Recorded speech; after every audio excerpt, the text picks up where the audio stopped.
কানাডায় খালিস্তানি নেতা হরদীপ সিং নিজ্জর হত্যাকাণ্ডে আটক ৩। নিহত নিজ্জরকে সন্ত্রাসী ঘোষণা করেছিল ভারত। কানাডিয়ান পুলিশ শুক্রবার খালিস্তানি নেতা হরদীপ সিং নিজ্জরের হত্যাকাণ্ডের মামলায় ৩ জনকে গ্রেফতার করেছে। এই হত্যাকাণ্ডের ঘটনায় ভারত ও কানাডার মধ্যে কূটনৈতিক বিরোধের সৃষ্টি হয়েছিল।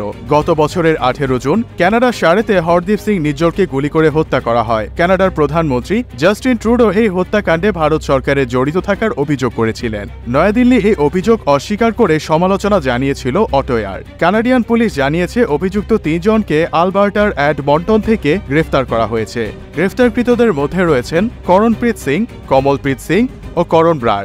আরসিএমপি সুপারিনটেন্ডেন্ট মানদীপ মুকার একটি টেলিভিশন সংবাদ সম্মেলনে জানান, তারা তদন্ত করছেন ৩ জন অভিযুক্ত হত্যাকারীর ভারত সরকারের সাথে কোনো সম্পর্ক আছে কিনা। কানাডিয়ান পুলিশের মতে তারা ভারতীয় নাগরিক।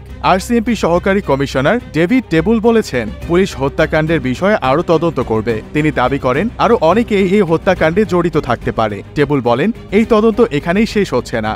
আমরা জানি যে অন্যরাও এই হত্যাকাণ্ডে ভূমিকা পালন করেছে থাকতে পারে এবং আমরা তাদের প্রত্যেককে খুঁজে বের করে গ্রেফতার করতে দৃঢ় প্রতিজ্ঞ।